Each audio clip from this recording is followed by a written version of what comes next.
L'amour inconditionnel ne suffit pas pour faire durer une relation.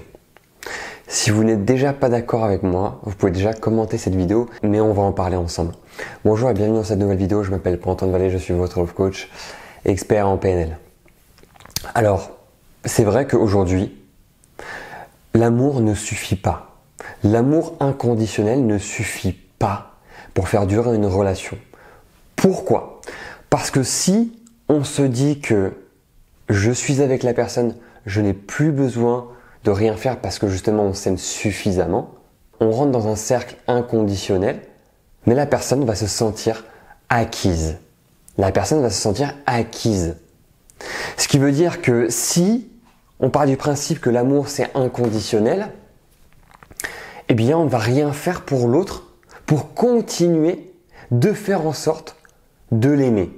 Et pour lui montrer en fait que on porte énormément d'attention à cette personne, on porte tout notre amour pour cette personne. Donc si on ne fait plus rien, ça veut dire que on pense que l'amour c'est inconditionnel. Sauf qu'en réalité, quand une personne est prise pour acquise, la personne part. Et c'est pour ça que l'amour ne suffit pas. Il faut qu'il y ait autre chose avec l'amour.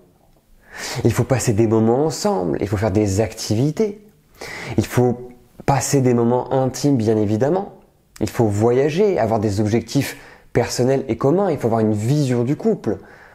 Tout ça, ça rentre dedans. Mais si on pense que je l'aime, c'est suffisant. C'est suffisant pour moi, je l'aime, ça s'arrête là, on va faire notre vie ensemble parce qu'on s'aime. Non, ce n'est pas possible aujourd'hui. Peut-être que ça l'était avant, et encore j'en doute, mais l'amour ça s'entretient. Si on laisse notre partenaire, si on ne fait plus rien pour lui, il va partir. Il va partir parce qu'il attend autre chose. On ne se met pas dans une relation juste pour patienter en se disant bah tiens on s'aime donc tout va bien. Non, on a besoin de ressentir des choses, on a besoin de vivre des émotions. On a besoin en fait d'être stimulé en réalité.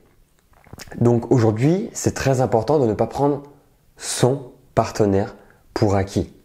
Donc prévoyez dans le prochain mois, prévoyez un planning, qu'est-ce que vous devez faire ensemble. Vous faites un planning sur un mois et vous notez qu'est-ce que vous devez faire avec votre partenaire pour sortir de votre zone de confort. Des choses que vous n'avez pas l'habitude de faire. Je vous challenge aujourd'hui.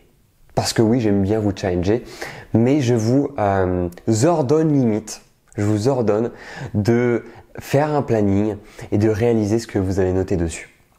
N'hésitez pas à commenter cette vidéo et me dire ce que vous avez prévu.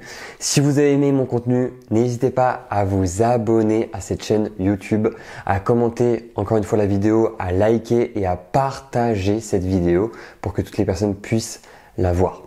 Et on va se retrouver les amis dans une prochaine vidéo. À bientôt.